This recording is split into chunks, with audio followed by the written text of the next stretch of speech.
Este programa é livre para todos os públicos. O Senhor esteja convosco. Ele está no meio de nós. Proclamação do Evangelho de Jesus Cristo segundo Mateus. Glória a vós, Senhor.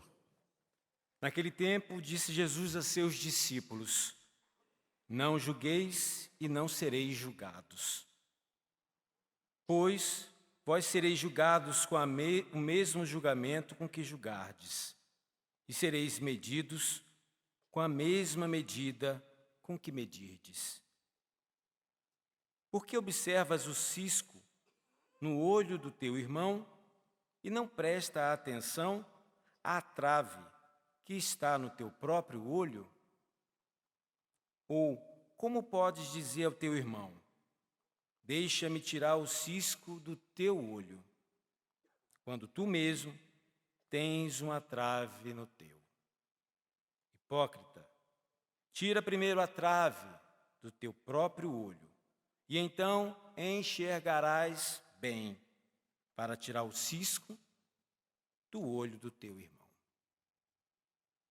Palavra da salvação. Glória a vós, Senhor. Pode aplaudir com força, pode aplaudir com força a palavra de Deus. Agora sim, parece que ouviu o Evangelho. Glória a Deus. Fique à vontade, Rubens. Feliz o povo que o Senhor escolheu por sua herança. Feliz o povo que o Senhor escolheu por sua Cante herança. isso. Feliz o povo Solta que a voz. o Senhor escolheu por sua herança. Feliz o povo que o Senhor escolheu por sua herança.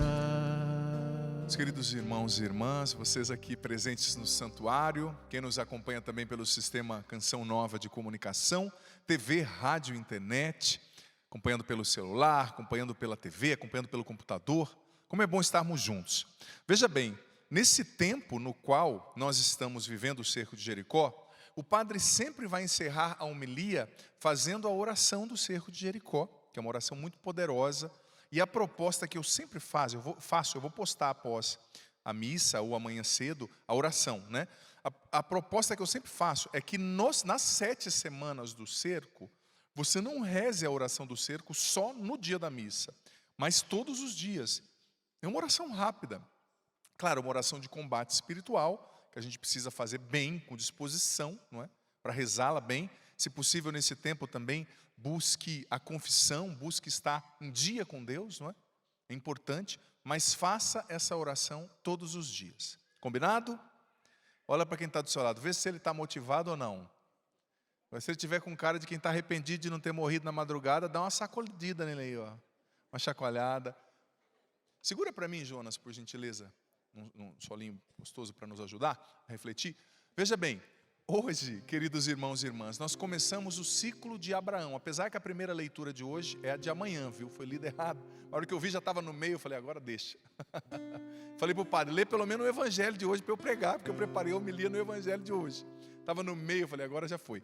Mas começando o ciclo de Abraão, a leitura de hoje seria aquela leitura que Deus aparece para Abraão e diz assim: Abraão, sai da tua terra e vai para a terra onde eu vou te mostrar, que eu vou te mostrar, né? E lá eu vou fazer de você uma grande nação, um grande povo. E veja bem, Deus começou fazendo uma grande promessa a Abraão, não é? E Abraão teve que confiar em Deus, porque ele não tinha nenhuma certeza, nenhuma segurança a não ser a promessa. E na vida das nossas famílias, muitas vezes também é assim. A gente não consegue enxergar muita coisa adiante, parece que os problemas vão roubando nosso discernimento de entender as coisas, a nossa capacidade, melhor dizendo, de compreender as coisas, os problemas, as contas, as diferenças em casas, a educação dos filhos.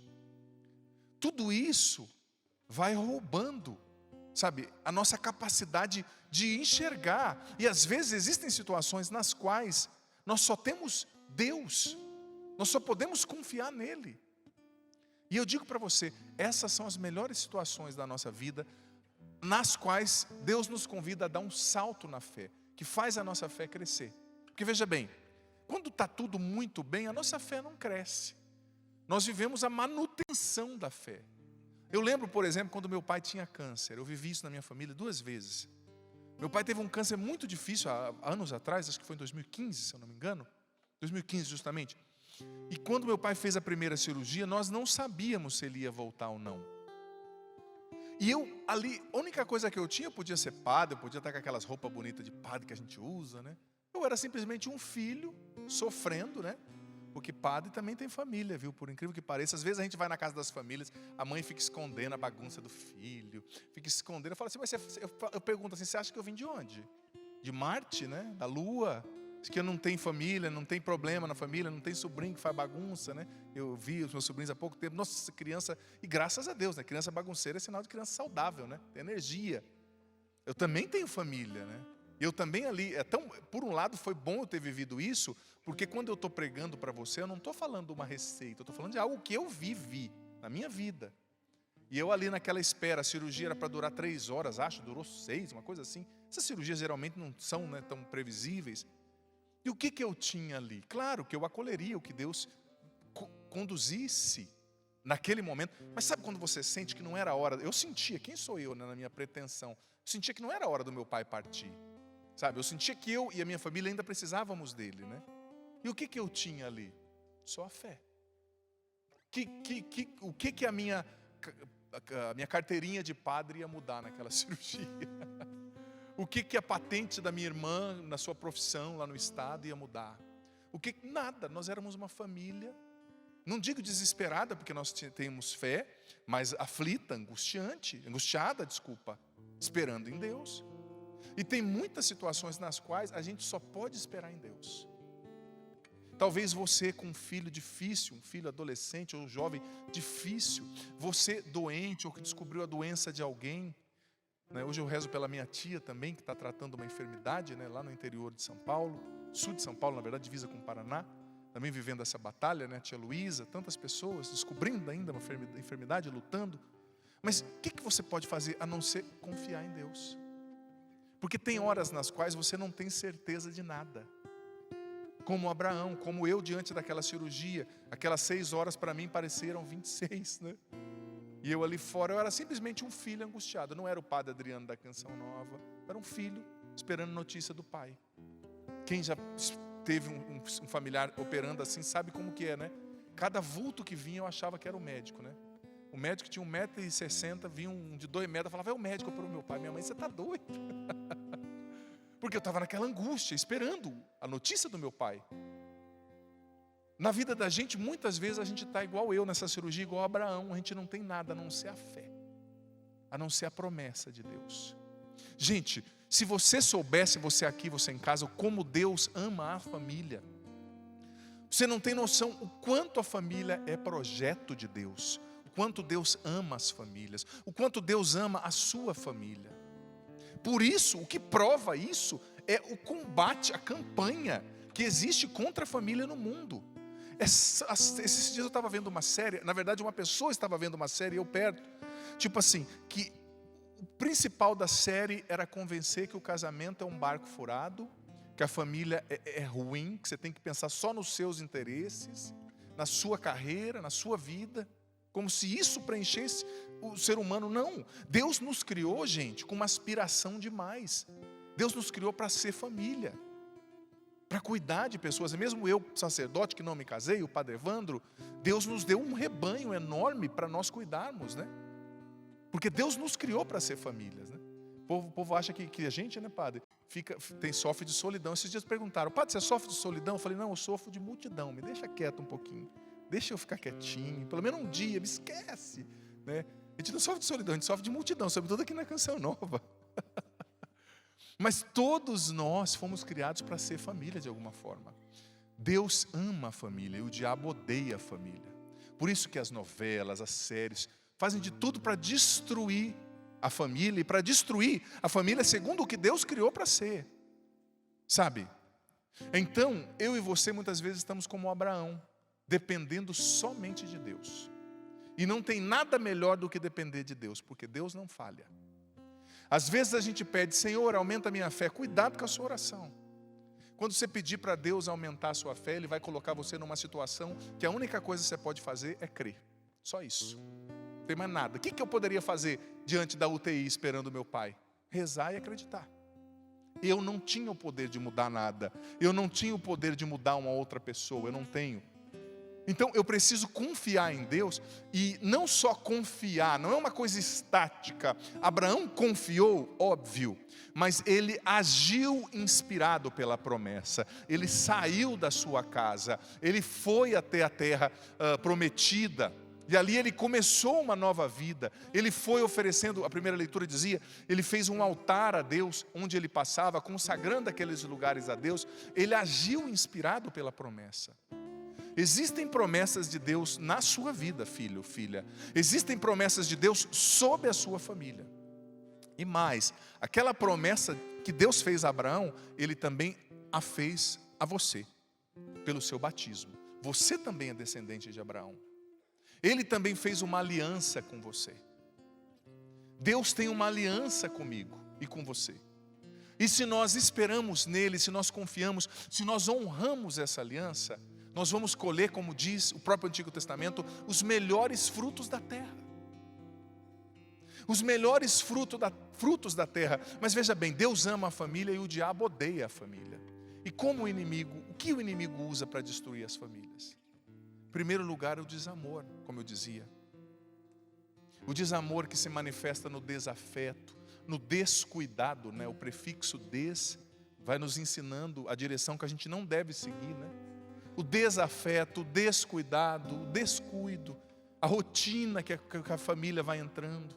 E eu digo para você, tem gente, eu já falei isso aqui e repito, tem gente que entra numa família, num casamento, achando que um casamento é uma conta cheia de dinheiro para você tirar e usar. Mas o casamento, a família, não é uma conta cheia de dinheiro, é uma poupança que você tem que colocar, para lá na frente você receber com juros. Mas é uma mentalidade egoísta. Eu quero receber, eu entro na família para minha esposa ser tudo o que eu queria. Meu amigo, sua esposa não é sua mãe, não.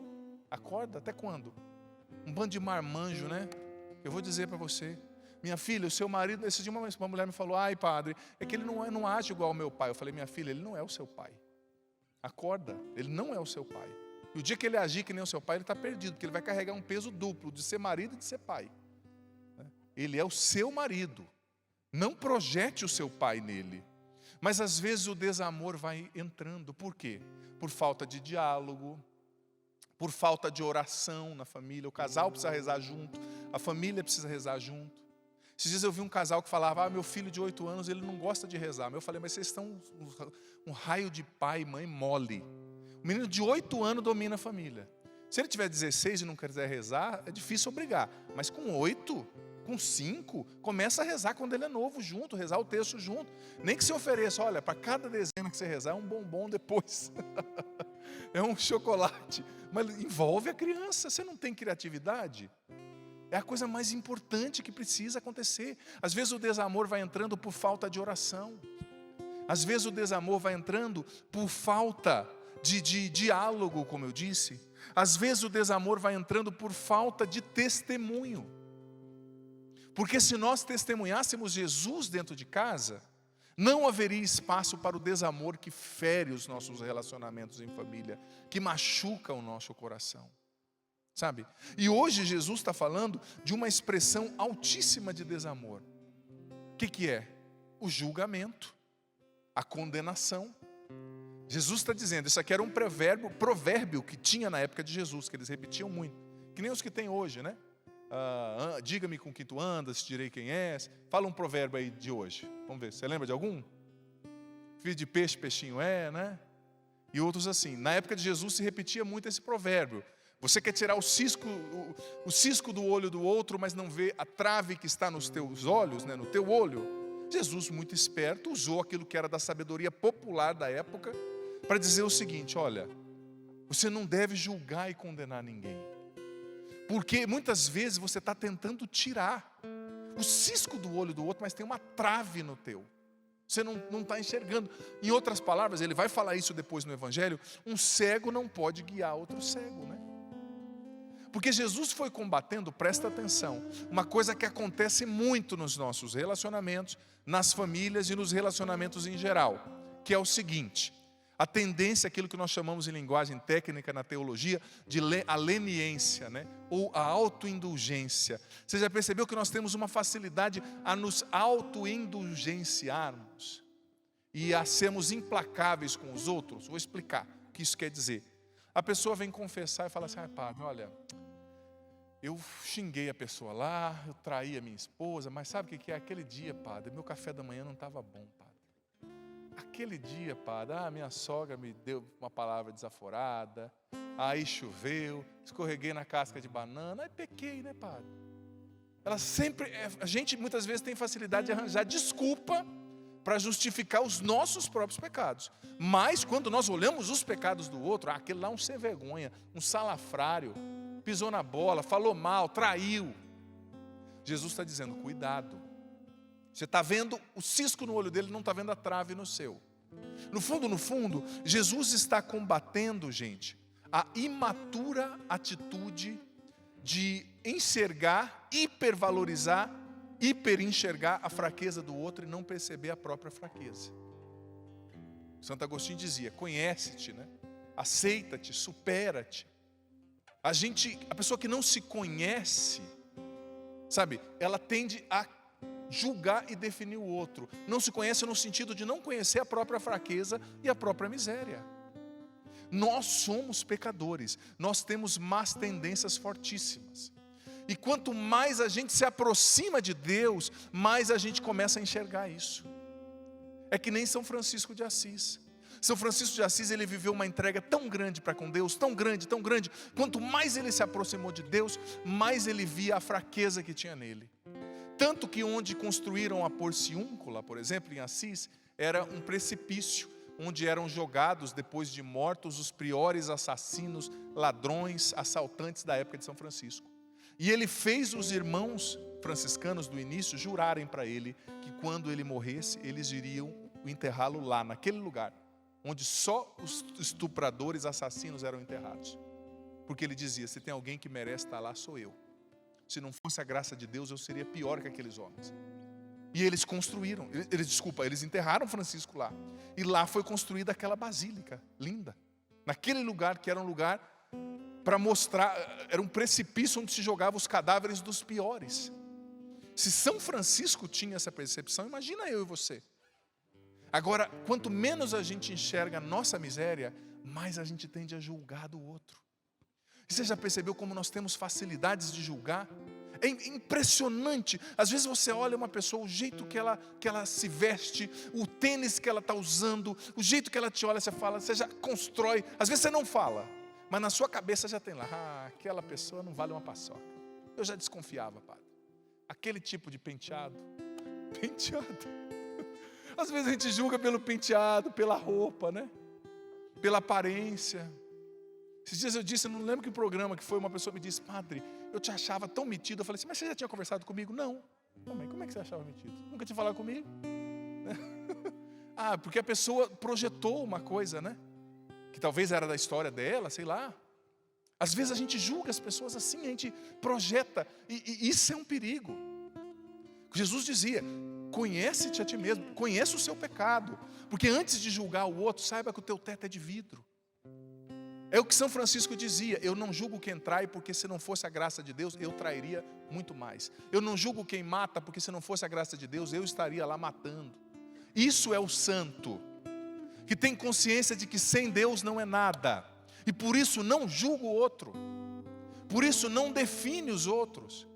Como a gente precisa, gente, de pessoas maduras na igreja, nas famílias, que tem esse autoconhecimento maduro, que não se escandaliza com o pecado dos outros. Você que é pai, mãe, não se escandalize com o pecado do seu filho. É normal um adolescente, um jovem errar, ele está tentando se encontrar. Eu não estou dizendo que o pecado dele está certo. Ele é um filho de Deus, mesmo sendo pecador. Talvez o que ele está fazendo está muito errado, mas tenha paciência com ele, calma, ele está tentando se encontrar. Reze por ele, converse, mas não desista do seu filho. Não desista daquela pessoa da sua família. Ele está tentando se encontrar, sobretudo um adolescente, com uma explosão de hormônios, de tantas coisas na mente e no coração. Sabe? E olhe para si. Jesus está dizendo, olhe para si, se perceba. Tem gente que às vezes vem, procura a gente, procura eu, Padre Evandro, que diz assim, Padre, eu não tenho pecado. Eu falo assim, meu Deus do céu, isso é um cego. Me perdoe, isso é eu não vou nem falar o que eu pensei. É um sem noção. Dá vontade de falar, você é tão incompetente que você não serve nem para pecar? Claro que você tem pecado. Só você dizer que não tem pecado, você está pecando. Porque na primeira carta de São João está descrito assim. Eu ia falar, está dizido. Está escrito assim. Aquele que diz que não tem pecado faz dele um mentiroso. Quando você diz que você não tem pecado, você está dizendo que Jesus é mentiroso. Porque ele morreu para te libertar do seu pecado. Eu não mato, eu não roubo. Isso aí não te leva para o céu não, filho. O que te leva para o céu é amar. Não é não fazer o mal. É fazer, não fazendo o mal, fazer o bem. Começar a fazer o bem. Não é o não fazer, é o fazer. Não é o não pecar somente que te leva para o céu, mas é o não pecar e o amar.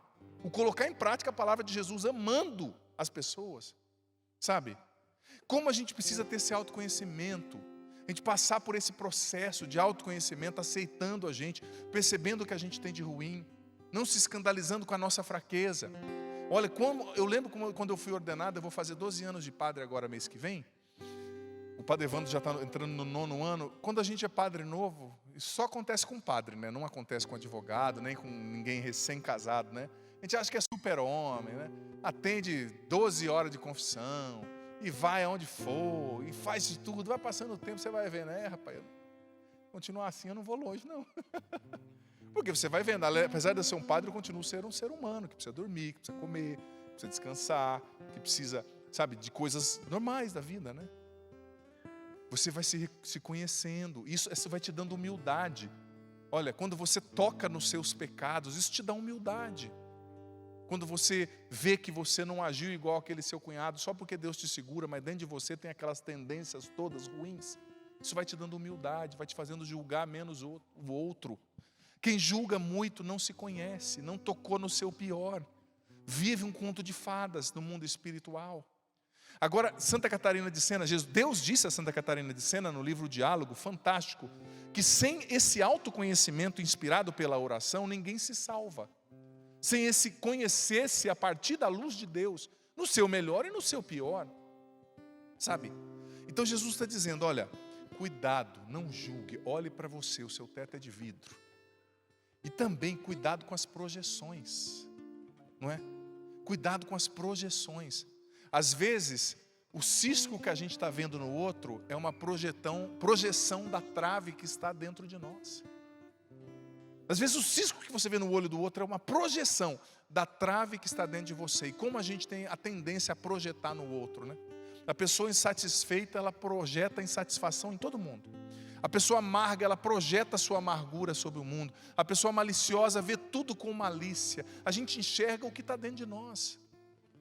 Por isso precisamos buscar a Deus, para que Ele purifique o nosso coração, gente. E nos dê a graça de amar mais e melhor, sabe? Amar mais e melhor dentro de casa. E sempre nos lembremos dessa máxima. Antes de corrigir os outros, aprendamos a corrigir a nós mesmos. Aprendamos a corrigir a nós mesmos. Nós estamos num tempo no qual, eu tenho falado isso aqui, tem pessoas que estudam a Bíblia e estudam a liturgia, não é para amar mais, é para brigar com o padre. É para fazer vídeo detonando os outros. Sabe? Corrija você mesmo. Busque a sua conversão. Busque ser mais misericordioso. O Evangelho de hoje está falando de misericórdia. E como o desamor machuca as nossas famílias. As palavras duras. Sabe, as nossas palavras com relação aos nossos familiares devem ser cheias de misericórdia.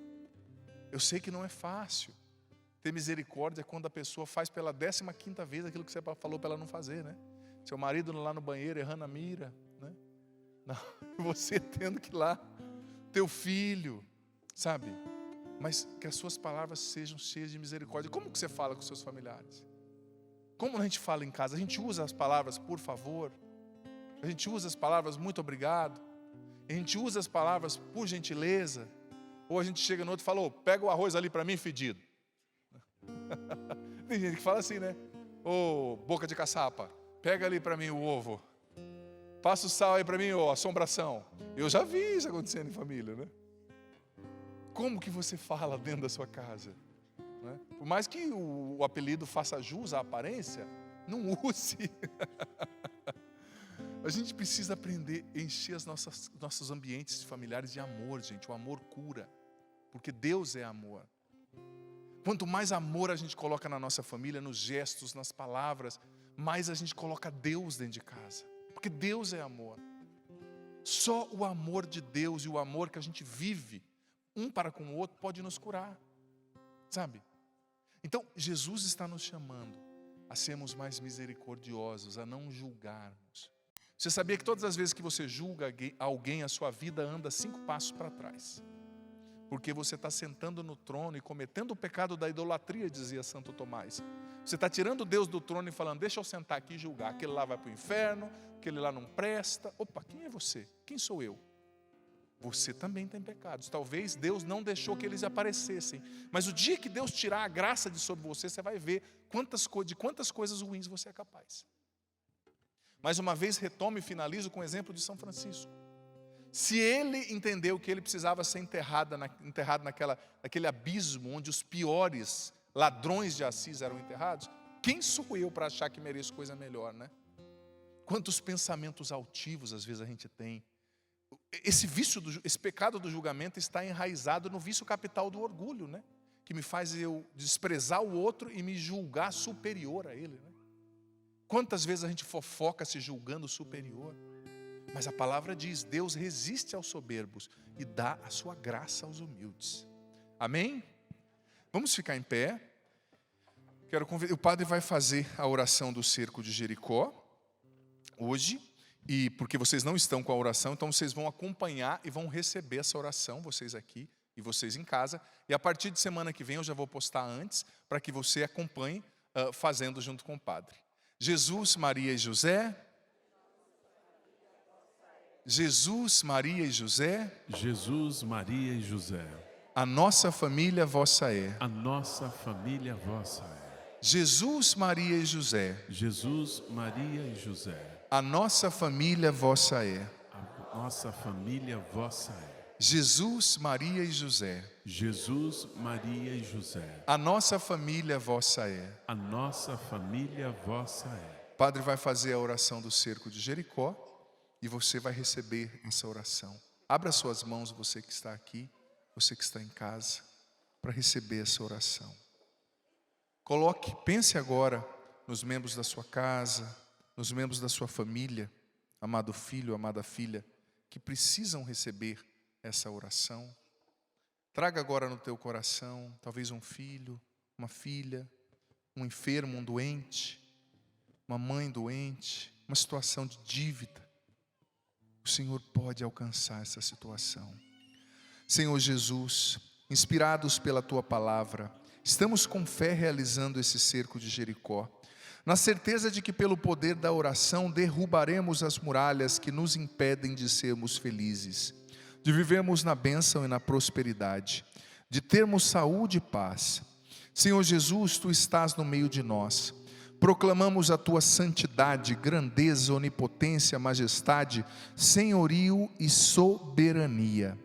Senhor, que o poder que foi dado a Josué e a seus companheiros nas muralhas de Jericó, seja agora dado a mim, aos nossos familiares e aos que fizerem essa oração e por quem nós rezarmos.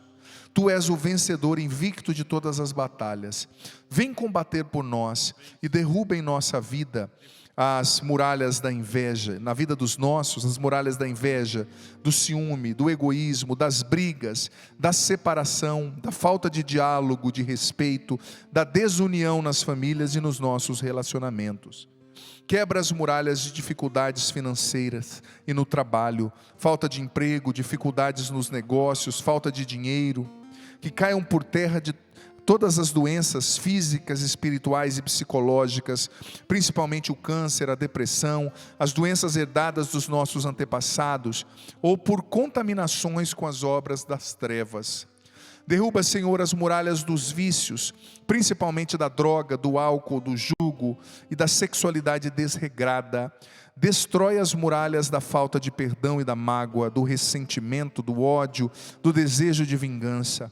Caiam por terra as muralhas do ocultismo, dos malefícios, das pragas e das maldições, em nome de Jesus. Senhor, quebra todas as muralhas que impedem a obra de Deus em nossas vidas.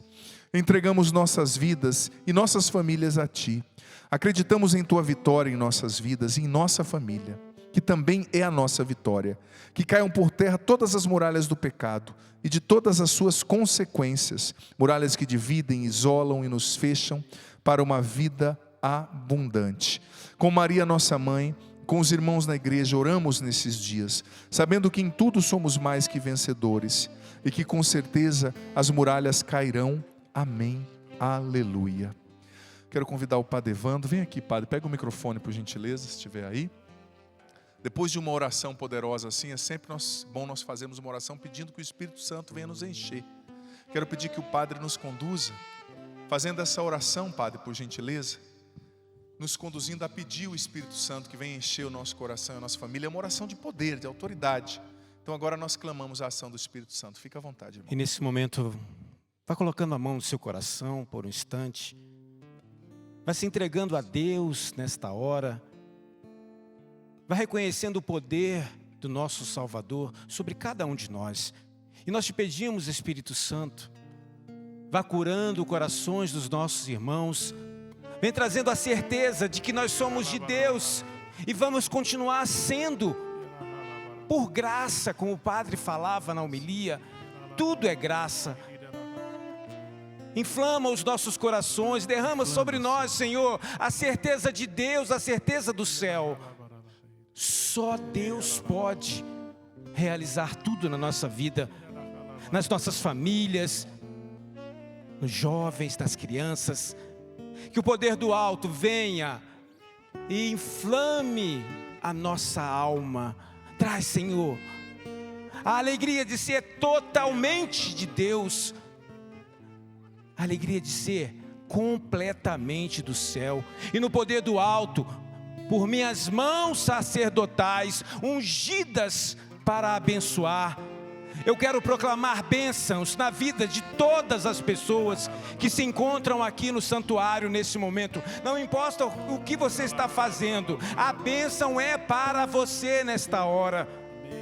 A bênção é para você que está nos acompanhando pelo sistema Canção Nova. É para você que está acompanhando pela TV, pelo sistema da internet, YouTube. Meu Senhor e meu Deus, eu peço, na autoridade de filho, mas também de ministro e pastor, recaia sobre a vida de cada um desses irmãos a tua graça, o teu poder.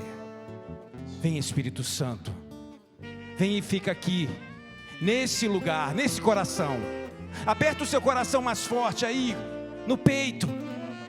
Essa é a certeza que a bênção chegou. Ele bate e ele clama nesse momento: vem, Senhor Jesus.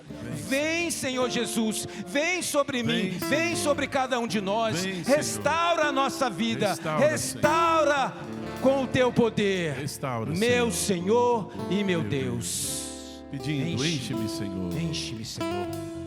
Enche-me, Senhor, com teu Espírito, e minha alma reviverá.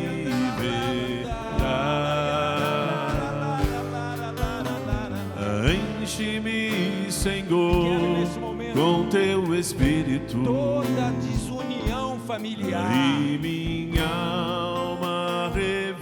Restaure as famílias, quebrando tudo aquilo que não vem de Deus. Senhor Jesus, restaura os casamentos. Tantas pessoas que pensam que a felicidade está separado, não é uma única carne, é o Senhor que já abençoou, a bênção já está nesse lar, não é separado, meu irmão. E pelo poder do sangue do Senhor, eu venho clamando com a autoridade de Deus, todo casamento será restaurado em nome do Senhor. Filhos vão obedecer seus pais, a paz vai reinar nesse lar, porque o poder do Santo Espírito, ele não é brincadeira no meio de nós, ele restaura todas as coisas. Enche-nos, Senhor, com teu Santo Espírito, enche-nos, Senhor, aqui, agora, nesse lugar. E andará lá, andará lá, e minha alma revive, e andará lá, andará, yara, lara, lara, lara, lara, lara.